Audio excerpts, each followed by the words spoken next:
I mean, Malcolm Brown, you guys always shared the backfield. Everybody shared the backfield. This is a multiple backfield team, multiple back team.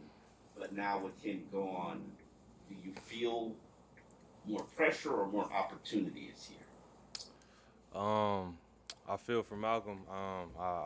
That's a brother. I mean, so when he goes down, my heart goes out to him in his situation. For myself, how do I feel towards it?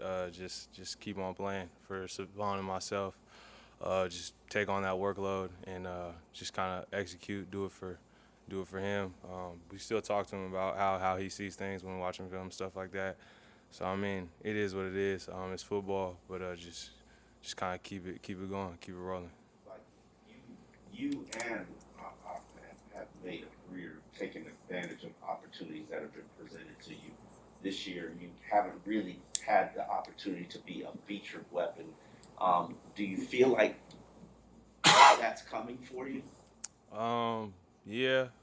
I mean, I'm more focused on the game plan and whatever the play call is to execute it to my best abilities. I'm not really worried about being called a weapon or whatever it may be. I'm worried about wins, trying to help this team, trying to get wins. So that's one and the only thing that's important to me. I know this is not your favorite topic, but I saw on a fantasy football thing that you're a sleeper to pick up this week.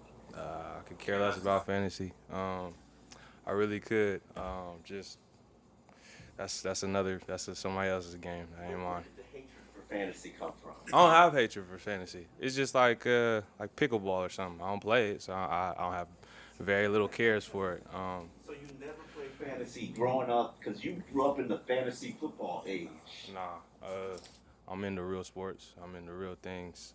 Fantasy football, it is what it is. It's called fantasy. So yeah. What was working for the run game on Sunday against Atlanta? We had good communication with the O line. Savon and myself were talking about what we were seeing. Just being able to build off of that. It really didn't start in the first quarter. So I mean, just keep on pushing, keep on going. We didn't give up on it. And I think that was kind of the best thing that happened with the run game. Just kind of communicating. Looks change.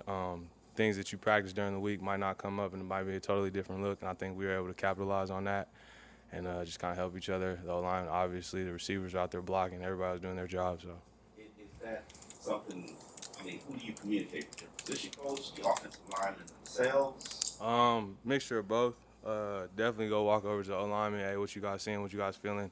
Is it a cutback on this? Should I keep it front side? What you thinking? How you feeling? Like I said, but just communication. I mean, practice is practice, but once you get into the game, things change. Bullets are flying, and once you come to the sidelines, I think that's the biggest thing for us, just to communicate, speak up when we don't think something's going right, or things like that, and just try to fix it. You know. Even if you're not having that initial success, I mean, do you feel like if you kind of stick to it and commit to the run and get those carries, you start to get in a groove and kind of get a feel for where the lanes are opening and whatnot? Yeah, I think it takes that. I think you just I mean, obviously, not every run is gonna go to the crib. You know what I'm saying? So just find those lanes, find them run lanes, find those cutbacks is just most important. I mean, it might not, like you said, it might not pop the first quarter, it might not pop the second quarter, but you stay on it.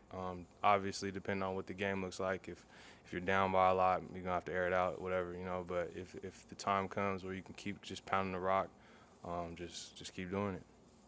Now from the sideline, you guys are going to have to pick up a heavy burden of the pass protection jobs.